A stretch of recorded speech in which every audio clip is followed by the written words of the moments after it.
உலகத்துக்கே தெரியாத ஒரு அதிசயம் தமிழ்நாட்டில் இருக்குது.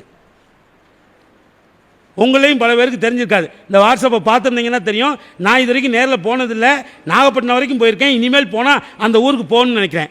பொய்கை நல்லூர்னு ஒரு ஊர், நாகப்பட்டினம் பக்கத்தில். அந்த அம்மா மேடையில் அமெரிக்காவில் ஹார்வர்ட் பல்கலைக்கழகத்தில் விருதை ஏற்றுக்கொண்டு அந்த அம்மா சொல்லுது, வாட்ஸ்அப்பில் வலம் வந்த ஒரு நல்ல தகவல், பயனுள்ள தகவல் என்ன, அந்த பொய்கை நல்லூர்னு நாகப்பட்டினம் மாவட்டத்தில் அங்கே உலகத்துக்கே தெரியாத ஒரு அதிசயம் சில ஆண்டுகளுக்கு முன்னால் நடந்தது. என்ன தெரியுமா? சுனாமி வந்து அந்த பகுதியில் உள்ள 67 கிராமங்கள் நாசமாச்சு. ஆனால் 67 கிராமங்களுக்கு நடுவிலே இருக்கக்கூடிய இந்த பொய்கை நல்லூர் மட்டும் ஒரு துளி கூட பாதிக்கப்படல சுனாமியில். அங்கே எந்த சயின்ஸு கருவியும் இல்லை, ஆனால் சுனாமி அங்கே பாதிக்கலை. அதுக்கு அந்த அம்மா என்ன காரணம் சொல்லுதுன்னா, பொய்கை நல்லூர் நீங்கள் போய் பாருங்கள். அந்த அம்மா சொன்னது, பொய்கை நல்லூர் போய் பாருங்கள், இயற்கையான மணல் குன்று 60 அடி உயரத்துக்கு 6 கிலோமீட்டருக்கு இயற்கை அரணா அங்கே நிற்கிது. இதை யார் உருவாக்குனா அப்படின்னா, அதான் பெரிய ஆச்சரியம். படிப்பறிவு இல்லாத பாமர மக்கள் அந்த பகுதியில் இருக்கிறவங்க தான் உருவாக்கியிருக்காங்க. எப்படி உருவாக்குனாங்கன்னா, இந்த மாதிரி போஸ்ட்டு மரம் இதெல்லாம் போட்டு அதில் பனை ஓலையில் பூரா கட்டி வச்சுட்டாங்க. ஒவ்வொரு தடவையும் காற்றடிக்கும்ல, காற்றடிக்கும் போது மணலெல்லாம் அந்த பனை ஓலையில் பட்டு அப்படியே அதுக்குள்ளேயே குமிய ஆரம்பிச்சுது. அப்படியே காலங்காலமாக குமிச்சு, அது குமிஞ்சதுக்கு பிறகு அந்த குமிஞ்ச மண் திரும்ப காற்றுல பறக்காமல் இருக்கணும்ல, அதுக்காக எவ்வளவு தாவர தொழில்நுட்பம் பாருங்கள். அந்த மண் அரிக்காத, மண்ணை பிடித்து வைக்கக்கூடிய தாவரங்களை அதில் வந்து பயிரிட்டாங்க. பயிரிட்டு அது இப்போ இயற்கை அரண் மாதிரி வந்துருச்சு. எல்லா இடத்துக்கும் சுனாமி தாக்குச்சு, அங்கே மட்டும் தாக்கலை. இன்னொரு செய்தி சொல்கிறேன். எங்கள் ஊர் திருச்செந்தூர் இருக்குல்ல, முருகப்பெருமான் அறுபடை வீட்டில் ஒன்று, அங்கேயும் சுனாமி கடல் அங்கே வந்து உள்வாங்கிருச்சு.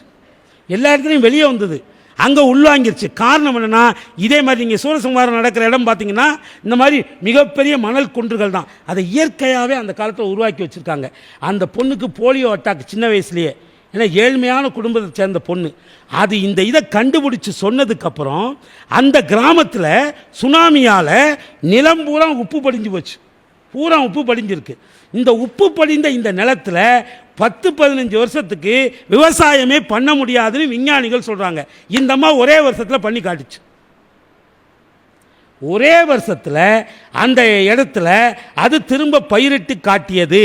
அந்த அதிசயத்தை பார்க்குறதுக்கு நீங்கள் நம்ப மாட்டீங்க, அமெரிக்க ஜனாதிபதி அந்த அதிசயத்தை பார்க்குறதுக்கு பொய்கை நல்லூருக்கு வந்தார். அப்துல் கலாமும் வந்தார். அப்துல் கலாமும் அவங்களும் வந்தாங்க. அவர் என்ன பண்ணிட்டாரு, இதை உலக நாடுக்கெல்லாம் விரிவுபடுத்தலாமே, இந்தோனேசியாவில் அடிக்கடி இந்த மாதிரி சுனாமி வருதே, அங்கேயும் நீங்கள் போய் இந்த சாயில் ஆராய்ச்சி பண்ணுங்க அப்படின்னு சொல்லிட்டாங்க. அதனால இந்த அம்மா இங்கேருந்து இந்தோனேசியாவுக்கு போச்சு. அந்த நம்ம அட்டாக் ஆன அதே நேரத்தில் அங்கேயும் ஆச்சு. அங்கே போய் பார்த்தது எல்லாம் அங்கே உள்ள சயின்டிஸ்ட் அத்தனை பேரும் இருக்கான். உலகத்தில் உள்ள சயின்டிஸ்ட்லாம் கூப்பிட்டு அவன் அங்கே சர்வே பண்ணிக்கிட்டு இருக்கிறாங்க. இந்த அம்மா போய் பார்த்துட்டு அந்த நிலத்தை பார்த்துட்டு அங்கே உள்ள சயின்டிஸ்ட்லாம், அங்கே உள்ள விவசாயிகள் அவங்கெல்லாம் கூப்பிட்டு ஒரே ஒரு வார்த்தை தான் சொல்லிட்டான், இந்த மண்ணில் பிரச்சனை இருக்குது, அது என்னென்னு முதல்ல கண்டுபிடிங்க அப்படின்ச்சான்.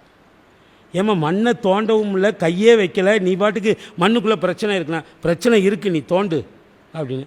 அதுபடியே ஒரு 1.5 அடி தோண்டினாங்களாம். தோன்றதுக்கப்புறம் பார்த்தா சுனாமியில் கடல்லேருந்து அடித்து கொண்டு வரப்பட்ட சேர் இருக்குல்ல, சகதி, அது பூரா உள்ள 1.5 அடிக்கு கீழே டெபாசிட் ஆகிருக்கு. இங்கே விதைச்ச விதையெல்லாம் அந்த களிமண்ணுக்கு கீழே இருக்குது. எப்படி களிமண்ணை தாண்டி வளரும்? அவ்வளோ பேர் மிரண்டு போயிட்டான். இந்த அம்மா காலில் விழாத குறையாக வந்தான். ஏம்மா நீ எந்த யூனிவர்சிட்டியில் படித்தேன்? நான் ஒரு யூனிவர்சிட்டிலையும் படிக்கலையா. எப்படிமா மண்ணை கையே வைக்காமல் மண்ணுக்குள்ளே பிரச்சனை இருக்குன்னு எப்படிமா கண்டுபிடிச்ச அப்படின்னாரு. எங்கள் தாத்தா தான் சொல்லியிருக்காரு, எங்கள் தாத்தா தான் சொன்னாருன்னு. உங்கள் தாத்தா பேர் என்னன்னா? எங்கள் தாத்தா பேர் திருவள்ளுவர். ஹார்வர்ட் யூனிவர்சிட்டியில் அந்த அம்மா பதிவு பண்ண உண்மை, நான் மேடைக்காக சொல்ல. அந்த எங்கள் தாத்தா திருவள்ளுவர்னு அவருக்கு பேர். அவர் என்னமா சொல்லியிருக்கிறாருன்னு, நிலத்தில் கிடந்தமை கால் காட்டும். இதை ஒரு உதாரணத்துக்கு சொன்னார்.